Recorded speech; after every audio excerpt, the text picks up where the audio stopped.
Yes, sir. Okay.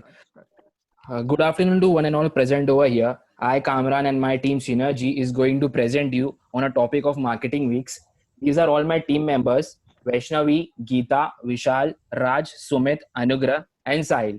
So, without further ado, let's start. Over to you, Sumit. Thank you, Kamran. So let's start with promotion. The reason Nike has had many enduring and memorable marketing campaigns is their use of celebrity endorsement from famous athletes. Nike endorses athletes from various sports which help them to promote the brand widely. According to Forbes magazine, Nike spends over 2 billion a year on marketing their brand. Legendary basketball icon Michael Jordan and Nike team up in 1984, which became one of the most iconic brand endorsement deals in history. Nike started supporting Jordan since the beginning of his career and stayed throughout the ups and downs in his journey as a sports player. Nike also supported another sports person, Cristiano Ronaldo, from the beginning of his career. Nike had its first contract with Ronaldo in 2003. There are only three athletes in the world, Michael Jordan, LeBron James, and Ronaldo, who have their lifetime contract with Nike. Nike also has female athletes in their endorsement campaigns. Some of them are tennis star Serena Williams, golf star Michael V, and an athlete Alison Felix. Over to you, Vishal. Thanks, Sumit. Another promotion strategy of Nike would include sponsoring in major sporting events like World Cups, boxing events, as well as marathons. Nike and Adidas have gone head to head during the World Cup events. As of now, Adidas is sponsoring more teams than any other brand at the FIFA World Cup. But Nike dominates when it comes to the boots the players will wear. During the 2018 FIFA World Cup, 66% of the 200 most expensive players wore Nike boots, but 30% of them wore Adidas. Nike has also been the official apparel sponsor of the BCCI since 2005. Talking about Nike's sales promotions, they are usually in the form of special offers given to target customers. The company uses sales promotions to motivate new customers by giving additional benefits, such as savings they can make by purchasing when discounts or special offers are applied. Sales promotion in Nike's marketing mix demand from the new customers by motivating them to purchase the company's products on the basis of these benefits. One can get some exciting offers during the Women's Day and Labor Day sales. Recently, Nike introduced a Labor Day sale with a whopping 40% discount. Nike has built a global brand through promotion which strategically includes advertising, promoting, and sponsoring their product throughout many media channels.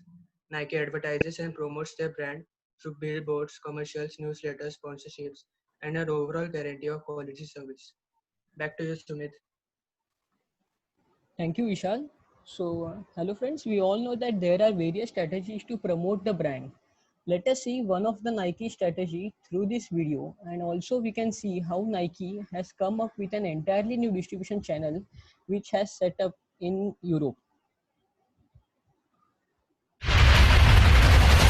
Nike is an innovation company. We deliver performance innovations that benefit athletes, our business, and the world. The planet is our playing field, and we have to take care of it. With our new distribution center in Europe, we leverage sustainable innovation to maximize our performance while minimizing our footprint. Our logistics campus sources 5 types of locally generated 100% renewable energy.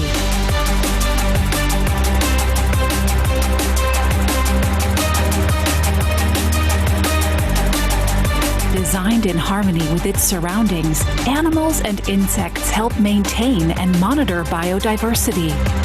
There are green roofs and green walls. Our cranes work like hybrid cars, using their own movement to generate electricity. Movement-activated LED lights, huge windows, and a daylight transportation system create a bright working environment. 99% of inbound containers reach the campus by water.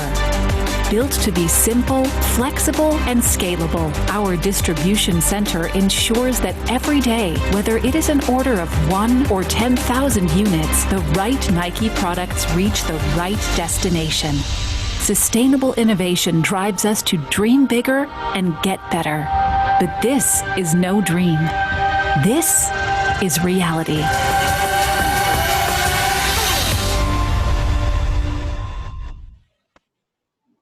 Oh ho! After watching this video, who doesn't want to buy a pair of Nike shoes? Anyways, a brand that promotes sustainability always attracts the attention of its audience. A consumer prefers a brand that cares for the environment and its surroundings. In this video, Nike not only outlines the operation of its latest distribution center but also reflects on the concept on sustainable innovation. It enhances its brand awareness among the audience, which will ultimately help revenue growth. That's from my side. Now, my friend Raj will explain about the second P, that is place in the marketing mix. Over to you, Raj. Yeah. Thanks, Sumit. So now we'll look at Nike's place and distribution system. Nike follows a typical distribution channel which is bifurcated into three parts, which are wholesaler and retailer. Second is online stores, and the last are the stores which are owned by Nike itself. Let's start with the first one, retailers. Retailers are the most significant places where the products are sold. In America, Nike has more than 2 lakh retailers and it has its presence felt in more than 150 countries in the world. Nike has its manufacturing units in almost every country to minimize the logistics cost and get a better efficiency in the distribution channel. Second is online stores. Nike uses e commerce websites like Flipkart, Amazon, and eBay for the sale of its products. By this, Nike gets to showcase its almost every product, reaching out to millions of users over the internet. The Nike owned stores. The business operates in places which are famously known as Nike Town or retail outlets.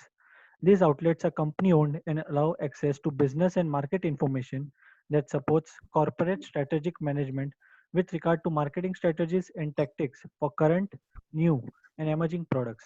These Nike Towns and Nike retail shops are owned and managed by Nike itself. Further, my friend Anugrah will take over. Thank you, Raj. Now, we will talk about the distribution channel.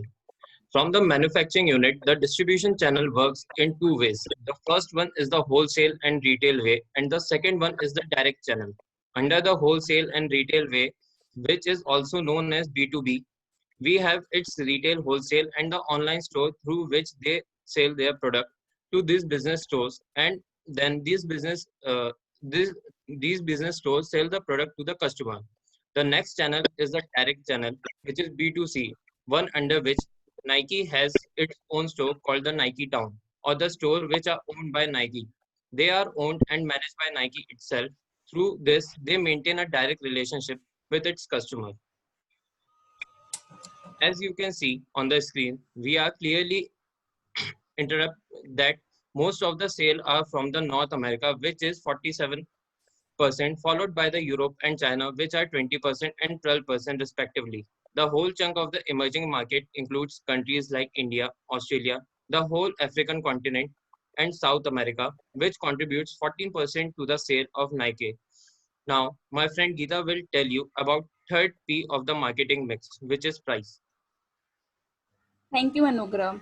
Now, as a pricing is a major key factor that contributes to a successful business, Nike's pricing considerations play a huge part in their success. As a business, their strategies and pricing considerations are what keeps them the world's largest seller of athletic footwear. Some of the main pricing strategies that Nike follows are skimming pricing, value-based pricing, premium pricing, and competitor pricing.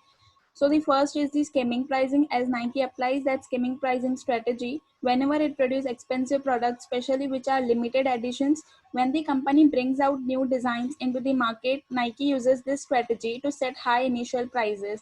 By implementing this strategy, Nike tries to skip money from the customers who want the product and are willing to purchase it at that price and are willing to purchase it at that price after a newly designed product has been out in the market. Normally, Nike shoes last for a period of 3 to 6 months when the company sells those at a peak prices. After that period, there comes an activity called closeout where Nike reduces the prices generally. The second one is that Nike follows the value based pricing strategy, as Nike is a market leader in the sportswear and sports equipment and employs value based pricing strategy to facilitate growth in sales and profits of the company. Nike focus on delivering the highest quality product at the right price to ensure the best customer experience, whereas the other companies use the idea to sell the products at cheapest rate as it will generate more sales. So from Nike marketing mix, we understand that being a market leader, it has significant hand in controlling the prices. Over to you, Sahil. Thank you, Geeta. Now let's talk about premium pricing strategy. Premium pricing, also referred as image pricing or prestige pricing, aims to display the quality and experience associated with a product in which a seller deems artificially high prices for a product or service. The price point is normally above the standard market value to create a market perception that brings in further revenue. In the image given above, as you can see in the same segment market, product of Nike is sold at a premium in comparison to Adidas. This premium pricing strategy involves high prices based on a premium branding strategy that establish Nike products as higher in quality and value than the competing products in the market. The company's use of advertisements involve high-profile celebrity endorsers is indicative of such emphasis on premium branding. Nike successfully uses its pricing strategies to maximize its profit while emphasizing high value in promoting its products and brands. Next. Now let's talk about competitive pricing strategy. The company uses competitive pricing strategy for its customer base and normally targets middle class customers. Nike is known for its superior quality and world class shoe designs and successfully manages to provide value for money to its customers. For the normal products which are in competition with its competitors like Adidas, Puma, Reebok, Nike prefers to use competitive pricing strategy to cut down the competition. As you can see in the image above, Nike is selling its premium products as a price similar to its competitors to cut down the competition. There is a very minimal difference in the price, and so the customer gets a premium product at the same price. Even though Nike is charging same prices in the same segment to compete in the market, it is also providing environment friendly products to their customers, which is a big advantage. Nike's pricing strategy makes use of vertical integration in pricing, wherein they own participants at different channel levels or take part in more than one channel level operation. This can control cost and influence product pricing. Now my friend Kamran will tell you about the fourth P of mixed marketing, product. Thank you, Sahil. As you can see on the screen, these are all the products in which Nike deals with. Nike is a footwear company and gradually started manufacturing apparel, equipments as well. Now has become the most dominant brand in the sportswear industry. Product life cycle.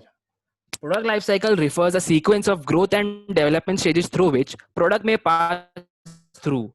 Primarily, there are 4 steps in the life cycle: introduction, growth, maturity, and decline. Nike is experiencing the growth phase in the life cycle, which incorporates the development of the value creation skills that allow the organization to acquire additional resources. This stage allows the company to increase the division of labor and specialization of labor to obtain the competitive advantage. It is evident through product specialization, in which each team would focus on developing unique products and match needs of the customers in the assigned market segment. Before the growth, all organizations passes through the birth phase, which is the development of a business plan.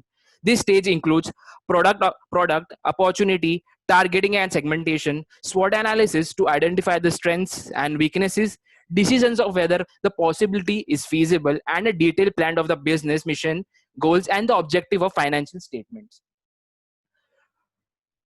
Today's marketplace has hundreds of sporting based companies that compete for the same customer. One prominent player in this industry is Nike. As you can see in the graph, how the revenue of Nike grows exponentially over the years. Nike in 2016 stated that they aim to create products, services, and experience for today's athletes. To illustrate, Nike produces footwear, athletic wear, athletic gear, and provides sponsorship services to hundreds of athletes across the world. Currently, Nike it's in the growth stage of the life cycle. Organization growth is the life cycle stage in which organizations develop value creation of skills and competencies that allow them to acquire additional resources. Nike has been in existence for over 50 years. They are continually innovating new products and services to maintain their growth. Thank you. Over to you, Vaishnavi. Thank you, Kamran. Now I will give you a glimpse of the product mix of Nike. This element of the marketing mix enumerates the organization's output offered to target customers. These outputs are known as product mix. Nike's growth comes with changes in its product mix. For example, the business continues its investment in research and development to produce new products and enhanced versions of its current products. Originally a distributor of shoes, the company now manufactures various shoes, apparel, and equipment for different sports. Based on Nike's generic and intensive growth strategy, the business integrates new technologies into its product lines to improve product effectiveness and customer satisfaction. The following broad categories represent Nike's product mix: apparel, footwear, equipment, and accessories, which apparently is also the product mix. Product width. Product length in simple words is the total number of products within its product line, that is 31. Shoes are the most popular products from Nike. The business gradually adds more product lines in this category. For example, the company now offers running shoes, tennis shoes, and shoes for various variety of sports including cricket. Nike also sells apparel such as jerseys, shorts, and related products.